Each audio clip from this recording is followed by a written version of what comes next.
안녕하세요. 축구 전문 기자 한준입니다.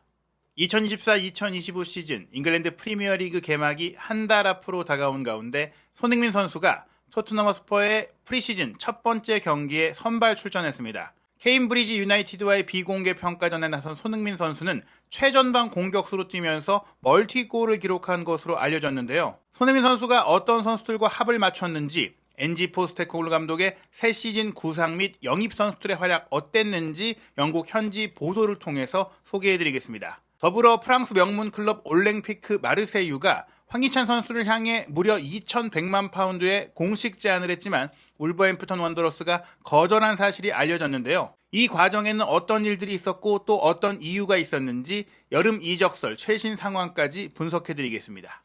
영국의 런던 지역 축구 전문 매체 풋볼 런던이 앨리스테어 골드 토트넘 담당 기자를 통해 비공개로 진행된 토트넘의 첫 번째 프리시즌 경기 소식을 알렸는데요. 영국 현지 시간으로 7월 13일 토요일에 진행된 경기였습니다. 토트넘의 훈련장 호스퍼웨이에 있는 훈련시설에서 열린 연습 경기 형태였어요. 사실 비공개, 관중도 없이 중계도 없이 진행된 경기다 보니까 정식 경기라고 볼 수는 없겠지만 정식 경기처럼 치러졌다고 합니다. 비공개라는 점에 있어서 30분씩 3쿼터로 진행되지 않을까? 아직 합류하지 못한 각 포지션, 특히 수비 포지션의 선수들이 많다 보니까 토트넘이 여러 선수들을 점검하는 정도의 경기로 치르지 않을까 싶었는데 전후반 45분 정식 경기의 형태로 운영을 했습니다. 다만 전후반 각각 많은 선수를 바꾸고 또 실제로 수비 라인은 유스 출신 선수들, 2군 선수들을 많이 투입했기 때문에 실제 1군 경기력이 드러난 경기는 아니었는데요. 그래도 선발 출전한 선수들은 거의 주력 선수들, 특히 손흥민 선수를 비롯해서 새로운 시즌에 주전으로 뛸 수 있는 선수들의 조합을 새롭게 점검하는 의미 있는 경기였습니다. 7대2의 대승으로 경기가 끝난 것으로 알려졌는데 손흥민 선수와 브레넌 존슨이 전반전에 5골을 만들어냈던 결과가 알려졌고 후반전에는 토트넘이 대거 유스 출신 선수를 투입하다 보니까 2골을 내줬고 하지만 2골을 넣었기 때문에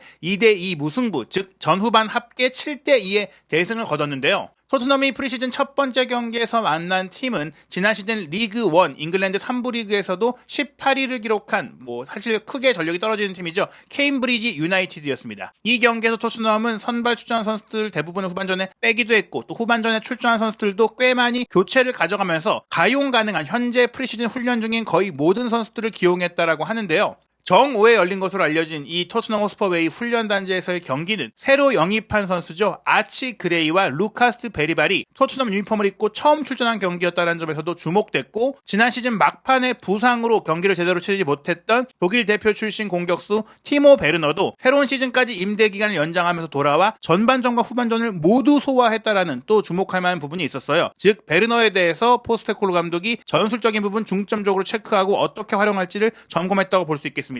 엄밀히 따지면 2경기를 치른 셈이라고 할 정도로 전후반 선수 구성이 달랐다고 하는데요. 케임브리지 유나이티드가 전력상 크게 아래인 팀이라고 하더라도 토트넘보다 일주일 먼저 프리시즌 훈련을 시작했다는 점에 있어서 경기 감각이나 몸 상태나 체력 상태가 더 좋을 수 있다 보니 이 7대2 승리는 확실히 토트넘 선수들의 플레이가 좀 좋다는 점도 검증됐다고 볼 수 있겠습니다. 훈련 기간 내내 그레이 선수의 몸 상태, 훈련 상태가 굉장히 좋았다고 합니다. 이 선수를 토트넘이 중앙 미드필더 자원으로 여긴다고 하고 있지만 지난 시즌 리즈 유나이티드 1군 팀에서 정말 어린 나이에 주전 자리를 꿰차고 또 영플레이어상을 받는 과정에는 라이트백 자리에서의 활약이 있었거든요. 실제로 이날 후반전에 투입된 아치 그레이는 페드로 포로가 나온 그 라이트백 자리에 들어가서 인버티드 풀백으로 플레이했다라고 하고요. 또 공격형 미드필드와 중앙 미드필드 역할이 가능한 스웨덴의 유망주 루카스 베리발 같은 경우도 후반전에 출전해서 미드필드 지역에서 기대했던 창의적인 플레이를 펼친 것으로 보인다고 전했습니다. 전반전에 브레넌 존슨이 해트트릭을 기록했고 손흥민 선수가 2골을 기록하며 맹활약했다라고 했는데요. 전반전에는 페드로 포로가 오른쪽 풀백, 이브 비수마가 수비형 미드필더, 데안 쿠루세프스키 선수가 공격형 미드필드로 뛰고 지난 시즌 무릎 부상으로 인해 굉장히 긴 기간을 빠져 있었던 마노루 솔로몬도 올해 들어 첫 출전 기회를 얻으면서 전반 45분 동안 뛰었다고 합니다. 즉 전반전의 공격 대형은 손흥민 선수가 최전방에서 뛰고 베르너가 왼쪽, 솔로몬이 오른쪽, 공미 자리에 쿠루세프스키, 수미 자리에 비수마가 있었고 아마 사르가 함께 뛰지 않았을까 싶습니다. 후반전 라인업에 메디슨, 베르너, 스킵, 로얄이 섞여서 들어갔다라고 했는데 이 얘기는 결국 후반전에 메디슨, 베리발, 스킵이 미드필드 라인을 새롭게 구성을 하고 베르너는 그대로 뛰면서 로얄 선수가 이제 센터백 자리를 봤다라고 봐야 될 것 같아요. 그레이가 후반전에 오른쪽 풀백을 봤기 때문에. 그런데 이 내용이 정확하게 선수 명단이 나오지 않다 보니까 어떻게 보면 아치 그레이가 전반전에 이 비수마의 파트너로 중앙 미드필드로 뛰다가 후반전에 라이트백으로 이동했다. 뭐 이렇게도 볼 수가 있다 보니까 정확한 명단이 나와야지 뭐 이 상황을 알 수 있겠지만 이후 있을 또 프리시즌 공개될 경기를 통해서 포스테코글루 감독이 그레이를 어떻게 점검하고 또 어떻게 현재 제한되어 있는 선수들을 활용했는지를 볼 수 있을 것 같습니다. 수비 라인 같은 경우에는 1군 전력을 제대로 가동하지 못했다라고 봐야 될 것 같아요. 왼쪽 풀백인 우도기도 부상 중이다 보니까 훈련에는 소집이 됐지만 아직 경기에 출전하지 못하고 풀 훈련을 하지 못하고 있는 것으로 알려지고 있고요. 크리스티안 로메로가 이제 코페 아메리카 결승전을 준비하고 있고 미키 반더벤은 네덜란드가 탈락을 했고 또 루마니아도 라도 드라고진이 유로에서 탈락을 하긴 했지만 아직 추가적인 휴가를 받고 있다 보니까 합류하지 못했어요. 그래서 수비 라인에는 어린 선수가 대거 투입이 됐다. 게다가 수비 유망주인 도링턴까지도 이제 센터백 자원인데 부상으로 현재 훈련에 합류하지 못하다 보니까 많은 변화들을 가져갔다고 합니다. 특히 왼쪽 풀백 자리에 많은 이탈이 있다 보니까 데이비스도 뛸 수 없는 상황이다 보니까 토트넘이 공격형 미드필더로서 지난 시즌에 1군 투입 기회를 줬던 제이미 돈리를 레프트백으로 배치했는데 이 평가전에서 꽤 좋은 활약을 펼쳤다라는 그런 얘기가 나오고 있습니다. 지난 3월에 겨우 16살이 됐지만 토트넘 아카데미 안에서 굉장히 뛰어난 평가를 받고 있는 나이에 비해 우월한 피지컬과 성숙함을 보여주고 있다는 센터백 주나이 바이필드가 또 이번 경기 1군 팀과 함께 센터백으로 뛰면서 굉장히 또 좋은 평가를 받았다는 얘기들도 있습니다. 그 외에 타이레즈 홀이나 조지 에버트, 루카 군터 골키퍼 등 다른 어린 선수들도 많이 뛰었고 또 16살의 토트넘의 기대주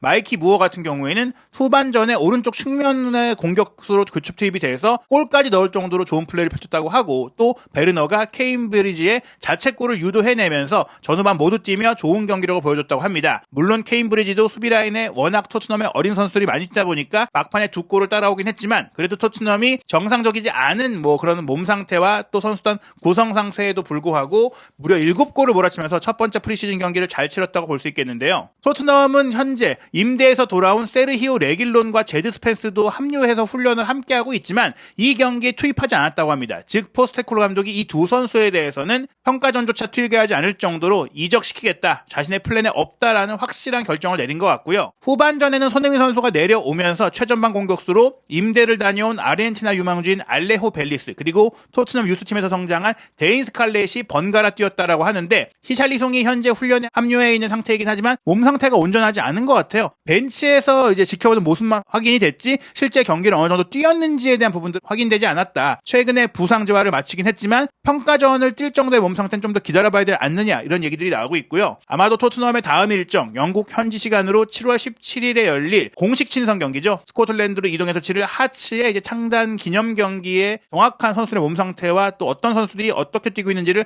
확인할 수 있을 것 같습니다. 하츠와의 경기가 스포츠 플레이를 통해서 중계될 예정이라서 저희가 마침내 손흥민 선수의 프리시즌 경기 모습을 이제야 볼 수 있을 예정이고 이어서 7월 20일 토요일에는 영국 런던으로 돌아와서 퀸즈 파크 레인저스와 로프터스 로드에서 원정 경기를 가진 다음에 이틀 뒤인 7월 22일에 일본으로 이동해서 비셀 고베와의 일본 투어 도쿄에서 열릴 경기를 준비하고 비셀 고베와의 경기를 마치고 나서는 한국으로 이동해서 팀 K리그 그리고 바이에른 뮌헨과 경기를 치른 이후에 영국으로 돌아가고 8월 10일 영국 현지 시간으로 바이에른 뮌헨과 또 한 번의 경기를 치르고 프리미어리그 개막전에 나서게 되는데요. 이 평가전을 통해서 손흥민 선수가 새로운 시즌에도 물론 뭐 현재 공격 라인의 추가 영입이라든지 또 선수들의 몸 상태 문제가 있기 때문이기도 하지만 좌우 측면에도 꽤 많은 선수들이 포진되어 있고 또 측면을 기반으로 영입설이 도는 선수들도 있기 때문에 여전히 손흥민 선수는 지난 시즌처럼 최전방 및 왼쪽 측면 공격수 자리를 오가면서 기용될 가능성이 높다라고 볼 수 있겠습니다. 그래서 이번 경기도 최전방에서 뛰면서 두 골을 넣었고 클루세프스키 역시 본인이 오른쪽 측면에서 뛸 때의 플레이의 제한성이나 조금 이제 단조로움을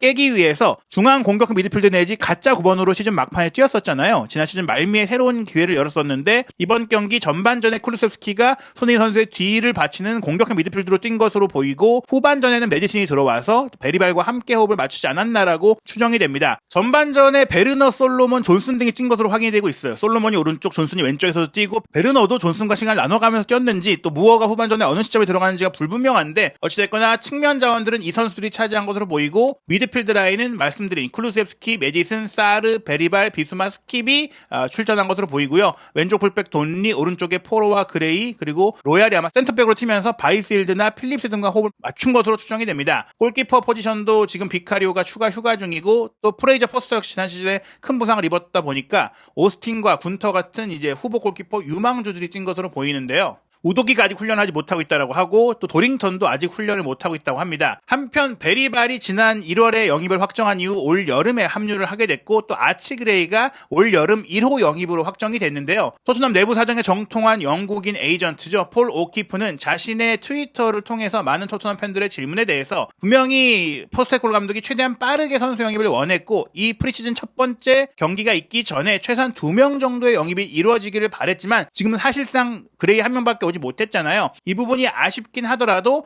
추가 영입을 계속해서 기다리고 있고 추진하고 있다라고 얘기가 나오고 있습니다. 주목할 부분이 풀백 자원인데요. 이토 히로키 영입을 추진했지만 바이에른 뮌헨과의 경쟁에서 밀렸던 토트넘이죠. 우도기의 로테이션 자원 내지 경쟁자가 될 수 있는 선수로 브래들리 로코가 언급되고 있습니다. 프랑스 올림픽 대표에 선발이 돼서 이번에 파리 올림픽을 준비하고 있는 선수인데요. 지난 시즌 프랑스 1부 리그 앙에서 스타드 브레스트와의 주전 선수로 활약을 했습니다. 무려 리그앙 33경기를 뛰면서 3개의 도움을 기록한 공격적인 왼쪽 풀백인데요. 왼쪽 윙어 출신이기도 하고 어린 나이인데 힘과 속도 등 우도기가 보인 덕목들, 장점들을 발휘했던 선수이기 때문에 이 선수가 아직 이제 검토 단계, 관심 단계이지 진짜 협상이 이루어지진 않았다고 폴 오키프가 전하긴 했지만 유력한 영입 후보로 떠오르고 있습니다. 그리고 또 하나 주목할 영입이 측면 공격 자원인데요. 크리스탈 팰리스의 잉글랜드 대표 선수죠. 에베리치 에제를 원한다는 얘기들이 꾸준히 이어지고 있고 에제도 토트넘행을 선호한다는 얘기들이 있었는데 이탈리아 출신의 이적시장 전문가로 또 토트넘이 파비오 파라티치 디렉터를 선임했던 시점 이후로 토트넘의 내부 소식에 대해서 굉장히 공신력이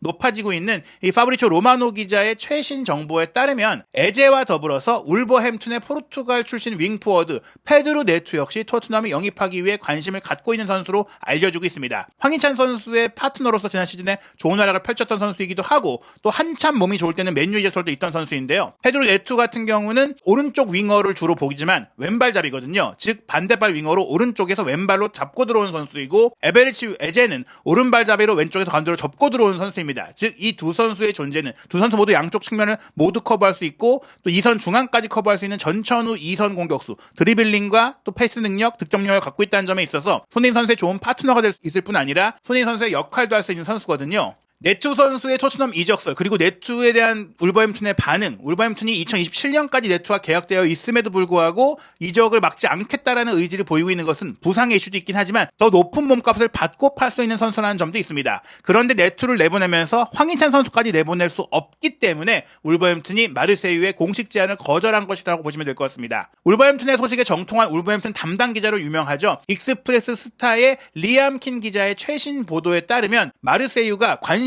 단계이던 황희찬 선수를 영입하기 위해 구단에 직접 2,100만 파운드 약 375억 원에 달하는 공식 이적 제안을 했으나 울버햄튼이 이것을 거절한 것이 며칠 사이에 확인이 됐거든요. 마르세유가 공식 제안까지 가져간 이유는 마르세유의 지난 시즌 주전 공격수였던 피에르 에메릭 오바메양이 사우디 클럽 알카디시아의 오퍼를 받았고 그 오퍼를 수락할 가능성이 매우 높게 점쳐지고 있기 때문입니다. 이미 지난 시즌에 왼쪽 측면 주전 공격수로 뛰었던 일망 은디아의 선수를 에버턴으로 이적시킨 마르세유가 왼쪽 측면 공격 자원도 필요한데 오바메양까지 떠날 경우에는 최전방과 왼쪽을 모두 고루 소화할 수 있는 멀티 공격수를 원하고 있다는 얘기들이 나왔고 그 과정 속에서 측면과 전방을 모두 소화하면서 득점력까지 갖추고 있는 황희찬 선수 그리고 맨유에서 잘 성장하다가 개인 사생활 문제로 타격을 입고 자숙생활을 하다가 헤타페 이적으로 스페인 라리가에서 본인의 능력을 다시 한번 입증한 메이슨 그린우드가 나란히 영입설에 이름을 올렸었죠. 둘 중 하나를 영입한다 내지 둘 다 영입할 수도 있다는 얘기들이 있었는데 지금 은디아를 매각한 것에 이어 오바메양까지 매각이 유력시된 상황이다 보니까 빨리 움직여야 되는 상황이 됐거든요.